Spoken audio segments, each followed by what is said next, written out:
City of God was released in 2002. We're in 2021 for crying out loud. The early 2000s don't feel like a long time ago, but in order to illustrate just how much time has passed, consider this. The time that passed between present day and City of God is the same as the time between City of God and Return of the Jedi. That's impossible! Christ, how time flies. Anyway, today I'm talking about City of God because A, it's great, and B, my Brazilian grandmother wanted me to talk about a Brazilian movie, so here it is. Nothing says Brazil quite like guns, drugs, and money. But in all seriousness, this is a great film that talks about a lot of issues that are still relevant today and is really worth revisiting. Before I begin, please help me reach 100 subscribers, so subscribe to my channel, leave a like, and share this video. I really appreciate it. It's hard to know where to start with this film because there's so much to talk about. So I decided to begin with what I believe is the best thing about it, which coincidentally is also what glues everything else together. As a video editor by trade, I can say with some authority that City of God has some of the best editing I've ever seen in my life. The film incorporates a plethora of editing techniques in order to achieve multiple ends. The frantic cutting of the opening scene immediately grabs you, pulls you in, and introduces you to the equally frantic world. The film has multiple flashbacks that are presented in creative ways and do a great job in moving the story forward. We get to see the entire backstory of a room, not even a character, a room, in a very creative montage sequence. We experience a powerful vision from inside the mind of one of the characters. We jump through time, we jump through space, we even get a split screen on a few occasions. In short, the film is constantly engaging, there's never a dull moment. But that's only the micro aspect of the editing. The macro aspect is equally impressive. The film is a little over 2 hours, so nothing really groundbreaking in terms of length. But the film is able to cram in so much plot, so much character, and so much style that the film feels twice as long, but in a good way. It takes creative vision and skill to come up with artistic ways to present your story, but it takes a massive brain in order to blend all the elements together and create a coherent package. It's organized chaos. Of course, this means that the film requires you to pay attention throughout, but it keeps everything relatively accessible without holding your hand outright. The editing, at least for me, is the main attraction of the film. It truly is a sight to behold. Okay, I've gushed about the editing long enough. Let's move on. City of God is interesting because it doesn't tell one story, it tells a multitude of stories that are all interconnected. But if I had to summarize, it's a story about a place more than anything else. The titular City of God changes and evolves throughout the film, and it serves as an effective tone setter.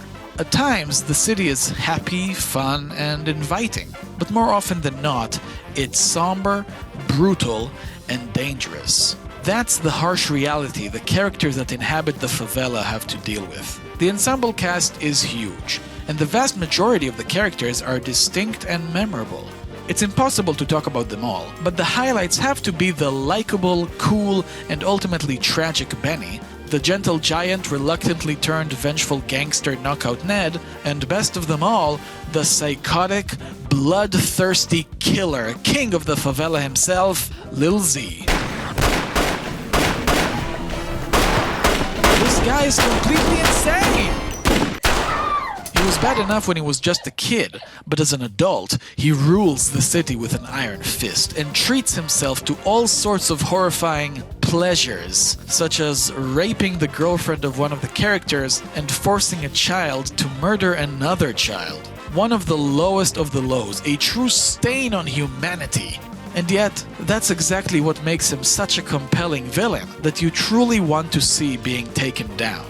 Now, these are just a few examples of the unique characters that inhabit the world, but I suppose the one you would call the main character is Bushkape, or Rocket, but I'm gonna call him Bushkape because that's his name. He's also the narrator of the film, and his narration is done really well. His role as the sole spark of purity in this vortex of crime, violence, and death easily makes him the most relatable character as well. He's the moral center of the film, and through his point of view, the audience gets to experience the setting and the rest of the plot. Through his eyes, we see the temptations and the short-term rewards a life of crime can bring, but we also see the price that eventually has to be paid.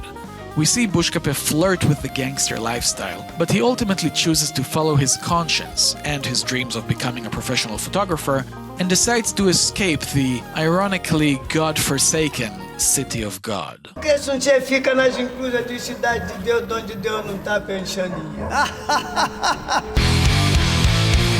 This brings me to the overall message of the film, which relates to the never-ending cycle of crime. At the end of the film, the stories of the characters are resolved. Some of them live, some of them die. Some of them achieve their goals, and some of them don't. But the city itself stays its course, breeding new generations of violent thugs that are doomed to experience a horrible fate. The film does an excellent job in showing how bad decisions can sometimes influence the next generation, setting them on a path of destruction. The more generations make the same old mistakes, the harder it is to change the trajectory of the next one's destiny. Eventually, this creates an environment that is built to sustain itself and to keep you in it. It's incredibly cruel, not to mention sad and wasteful, but the film shows, through characters like Bushkape, that there is an out. It is possible. Granted, it's very, very difficult and there's absolutely no guarantee of success, but that doesn't change the fact that the only way to end the cycle is to choose a different path, a more righteous path. And even though you personally might not enjoy the fruits of your labor, at least you've granted your children a better chance at life in the future. With that being said, I plead to all those who find themselves in a place like the City of God, whether literally or metaphorically. Don't be the next Lil Z. Be the next Bushkape. Thank you so much for watching. There is a lot about this film that I didn't touch on, so let me just say that it's a modern classic that is very worth your time. Please check it out as soon as you can. You know, I took a break from the channel for a few months, but now I'm back. You can check out my Sergio Leone ranking video right here, and my review of It Happened One Night right here. And I've got a bunch of plans for the short-term and long-term future of the channel, so please join me on this journey. Let's celebrate cinema together. Like and subscribe. Thank you all again, and have a good one.